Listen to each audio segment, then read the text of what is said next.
India book of records కి apply చేయడానికి రెండు కారణాలు. ఒక ఇన్ఫర్మేషన్ మెయిల్ అనేది ఇలా వచ్చింది చూడండి. మెయిల్ మీకు ఇక్కడ ట్రూనా అనేసి నేను మా friend hi friends, welcome back to Nandan's Globe. ఒక సంతోషకరమైన విషయాన్ని యూట్యూబ్ ఫ్యామిలీతో షేర్ చేసుకోవాలనేసి నేను ముందుకు వచ్చాను. ఈ నందన్ IBR ని అచీవ్ చేశాడు. అది ఇండియా బుక్ ఆఫ్ రికార్డ్స్ లో ప్లేస్ సంపాదించాడు.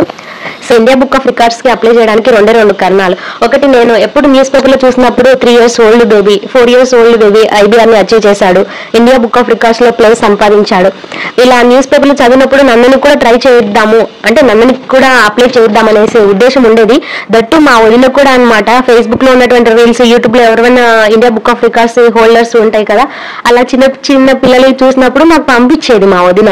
సో 3 years 8 months కే వాడి fruits names, animals names, shapes, states and Capitals and national symbols ఇంకా కొన్ని నేర్పించేశాను అనమాట. ఇంకా సో నేను అంత కష్టపడి వాళ్ళకి నేర్పించాను 2 years 8 months కే.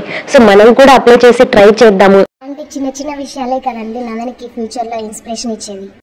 అప్లై చేయడానికి కొన్ని సర్టిఫికేట్స్ కావాలి. అదే అండి, birth certificate, Aadhaar card and Babu photo ఉండాలి. వెబ్సైట్ లోకి వెళ్ళేసి అప్లై చేసిన తర్వాత వాళ్ళు ఒక మెయిల్ పంపిస్తారనమాట. ఆ మెయిల్ లో ఒకరిగా పంపించాలనేసి మొత్తం ఇన్ఫర్మేషన్ ఉంటుంది. వాళ్ళు ఇచ్చిన లింక్ లో నేను వీడియోస్ అన్ని అప్లోడ్ చేశాను. సో ఈ వీడియోస్ తీయడానికి నాకు 2 weeks పట్టింది. అంటే అంటే చిన్నపిల్లలకి ఇంట్రెస్ట్ ఉన్నప్పుడే కదండి మనం వీడియోస్ తీయగలము. దట్టు ఈ వీడియోస్ అనేటివి కట్ చేసినట్టుగా ఉండకూడదు అనమాట. వీడియోస్ తీసినవి వాళ్ళు మంచిగా మనం చెప్తున్నట్టు ఎటువంటి సౌండ్సే కానీ ఉండకూడదు. సో బాబు ఒక్కడే ఉండాలి ఆ వీడియోలో. ఇవి మెయిన్ వచ్చేసి. సో వీడియోస్ అన్ని తీసిన తర్వాత ఏవో 20 వీడియోస్ కంటే ఎక్కువ అప్లోడ్ చేయకూడదు. నేను 18 వీడియోస్ ఏమో అప్లోడ్ చేశాను. నందన్ రిలేటెడ్ గా ఏం నేర్చుకున్నాడో అవన్నీ అందులో పెట్టేసి అప్లోడ్ చేశాను. అప్లోడ్ చేసిన తర్వాత నాకు 1 week కి కన్ఫర్మేషన్ మెయిల్ వచ్చింది. మెయిల్ అనేది ఇలా వచ్చింది చూడండి. మెయిల్ మీకు ఇక్కడ చూపిస్తున్నాను. సో ఈ IBR certificate and IBR pack తీసుకోవాలంటే 9,000 పే చేయాలంట. సో ఇది ఫేకా ట్రూనా అనేసి నేను మా ఫ్రెండ్ ఒక అబ్బాయి నేషనల్ బుక్ ఆఫ్ రికార్డ్స్ లో సెలెక్ట్ అయ్యాడు. తను కూడా పే చేశాడంట.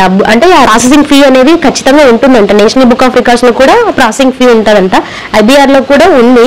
IBR కిట్ తీసుకోవడం వల్ల బెనిఫిట్స్ ఏంటంటే వాళ్ళ యొక్క వెబ్సైట్ లో మన యొక్క బాబు యొక్క ఫోటో వేయడం కానీ, తర్వాత మ్యాగజైన్స్ లో అంటే 2024 IBR అచీవర్ అనేసి వాడి యొక్క ఇమేజ్ వేసేసి పెడతారనమాట. ఈ కిట్ లో వచ్చేసి మెడల్, పెన్ను, బుక్ ఇలాంటివన్నీ సెండ్ చేస్తారంట. కిట్ అయితే తీసుకోలేదండి. తీసుకోకపోయినా పర్వాలేదు, ఈ హ్యాపీయెస్ట్ మూమెంట్ ని మన యూట్యూబ్ ఫ్యామిలీతో షేర్ చేసుకోవాలనేసి షేర్ చేసుకుంటున్నాను. IBR రిలేటెడ్ గా మీకు ఏమైనా డౌట్స్ ఉంటే కామెంట్ సెక్షన్ లో అడగండి, నేను ఖచ్చితంగా వాటికి రిప్లై ఇస్తాను. అందరి ఆశీస్సులు నందన్ పైన ఉంటాయనేసి ఆశిస్తూ thanks for watching this video.